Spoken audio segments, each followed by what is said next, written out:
Iako to poredak na tabeli ne govori, u Zenici je pred oko 5000 ljubitelja nogometa odigran jedan od derbi susreta 28. kola Premijer nogometne lige Bosne i Hercegovine, gdje su domaći nogometaši Čelika slavili protiv danas vrlo dobre ekipe Željezničara rezultatom 1:0.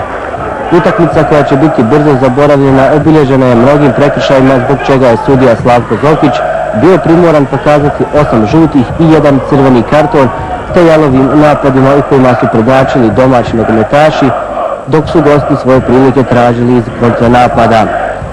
Prvu priliku bilježimo već u drugoj minuti kada Šabić sa 20 metara dobro šutira, ali i Bajotić dobro interveniše. Gosti su uzvratili minutu kasnije kada Kamber pogađa stativu Burićevog gola. Ove prilike nagovijestile su dobru i otvorenu utakmicu, što se i nije ostvarilo u nastavku. Do kraja prvog dijela izdvajamo ovu priliku Radojičića u 15.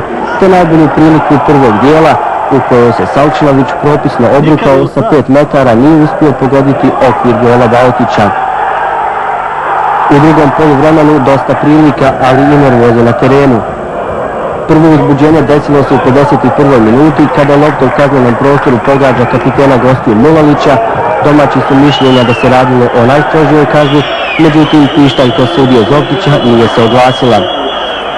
5 minuta kasnije gosti ostaju sa 10 igrača jer je zbog drugog žutog kartona Cocalić dobio crveni karton.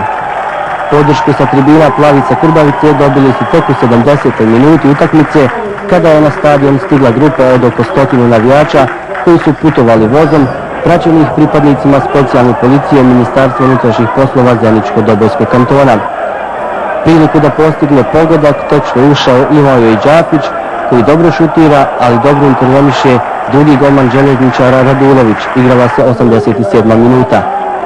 Poslije toga Karić u drugoj minuti sudijske nadoknade ulazi u kazneni prostor gdje ga obara Joldić, a sudija Zokić ovaj prekršaj okarakterisao je kao 11-terac, što je izazvalo buru negodovanja nogometaša sa Grbavice.